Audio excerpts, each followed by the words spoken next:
Bensman Home Computer Repair, and today I'd like to talk about mobile devices. There are all sorts of options for mobile devices, and but the main two categories that they're going to fall into, by and large, are Apple devices or Android devices. Now, what is the difference between an Apple device and an Android device? The main difference is that an Apple device is going to use iOS, which is Apple's operating system, and an Android device is going to use Google's operating system, Android. And you might find that one operating system suits you a bit better than another.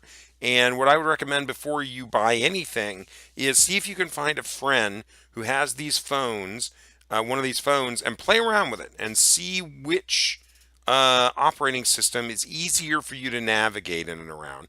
And then that would probably be of great significance, a big determiner as far as what, which phone I purchased. The other thing is, it depends on how much money you want to spend. Because the phones at the low end, you are going to be able to get a pretty cheap phone from Android. So if you don't want to spend a lot of money, then you can get an Android phone. This is the phone that I use. It's the Samsung Galaxy J3 Eclipse, and I was able to purchase this phone for $168. And you cannot get an iPhone for anything close to that cheap. Now, I like this phone. It does everything I need it to do. It is not the fastest phone that you could get, but it does have certain features on it which make it suitable for me. So if you want a higher end phone, you can get an Android phone that's pretty expensive, or you can get an iPhone. But what I'd like to look at here is this. I punched up this right here, where it's comparing an Apple iPhone 7, not their top of the line, with that Samsung Galaxy J3. The Apple iPhone is going to run you, depending on which model you want, it's going to run you between $450 and $550. So that depends on whether you get the iPhone or the iPhone Plus. There it is. If you get the one with 32 gigs of internal storage, you're going to pay $450. If you get the one that has 128 gigs of internal storage, you're going to pay $550. Now let's go over here and let's take a look at the specs for these phones. Keeping in mind, once again, that the Samsung is only $168 from Verizon. It comes with a slightly larger display. It comes with a slower processor. As you can see, the Apple has a 2.34 gigahertz quad core, and the Verizon only has a 1.5 gigahertz quad core. Its front camera, the Apple's front camera, is better, 7 megapixel versus 5, and it's got a slightly higher resolution at 750 by 1334 versus the Samsung 720 by 1280 native resolution. It's going to be running, the iPhone's going to be running iOS 10. The Android's going to be running Android 5.1. And on internal storage, even the cheaper version, you're going to get 32 gigs worth of internal storage with the iPhone and 8 gigs of internal storage with the Android. And we're going to come back to that in a second. The rear camera on the iPhone's more powerful. You get a 12 megapixel versus 8 megapixel camera.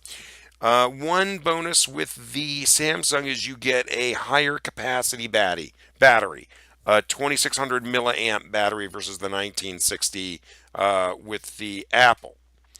Both of it, obviously, they're going to have a touch screen. They have slightly different dimensions. They weigh exactly the same. And the colors obviously are going to be different if that matters to you. Let's see here. RAM. You're going to get less RAM with the Samsung than with the iPhone.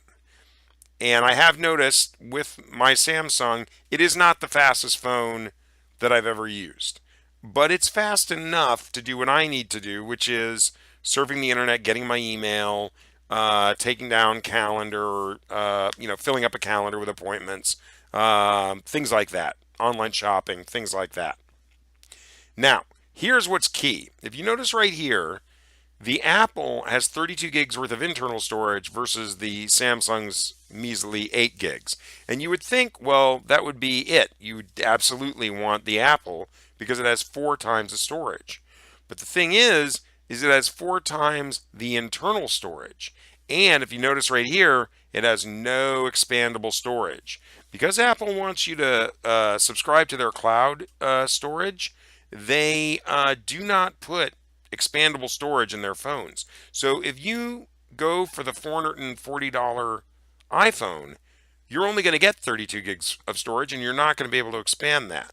Whereas if you spend the 168 bucks and you get the Samsung, then there is a little micro SD card slot in the Samsung phone. All you got to do is, peel the case, the back of the case off. It's easy to do.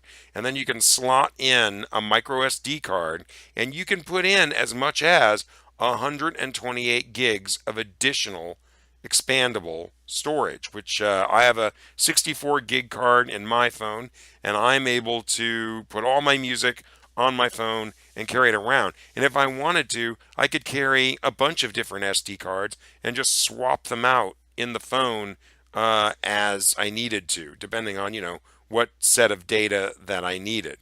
The rear flash is a dual LED. It's going to have a better flash on the iPhone. Um, they're both going to have Wi-Fi. They're both going to have GPS. After this, a lot of the features are pretty much the same. Um, yeah. So, except for the fact that the Samsung still has a 3.5 millimeter headphone jack, and the Apple iPhone 7 does not. So, Apple removed headphone jacks from their phones. So, if you don't want to have to spend a lot of extra money replacing Bluetooth wireless headphones, and you just want to be able to plug, maybe you have a favorite set of headphones you want to plug into your phone. Well, that's one reason why you might want to consider a Samsung phone. Um, and like as I said, apart from that, um, most of their features are the same. The iPhone has a compass magnetometer, and the Samsung doesn't. Um, it has an ambient light sensor that Samsung doesn't, and has a gyroscope, a barometer, and the Samsung does not. So these are things that personally I have never missed using the Samsung. There's no way that I would spend $550 for a device that does exactly what a device that costs $160 does. But if you're the type of person that really can't stand using an Android operating system and loves the iOS operating system, or you really like iTunes because Samsung's not going to work with iTunes, then you're going to want to get that Apple iPhone. And, it's a good phone. It's a great phone. There's nothing wrong with it, and they do last for a good long time. So those are the differences between whether you're more likely to get an iPhone or an Android phone.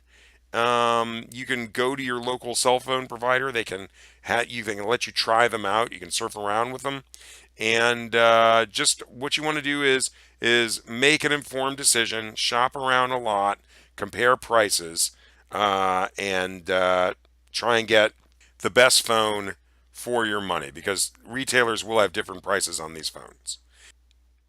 Well, thank you for watching this video. I hope the tutorial on how to use your Windows more effectively was of some help. I'll be doing more tutorials in the future. Please like and subscribe to my channel. And that's Dave Bensman from Bensman Home Computer Repair. Thank you very much.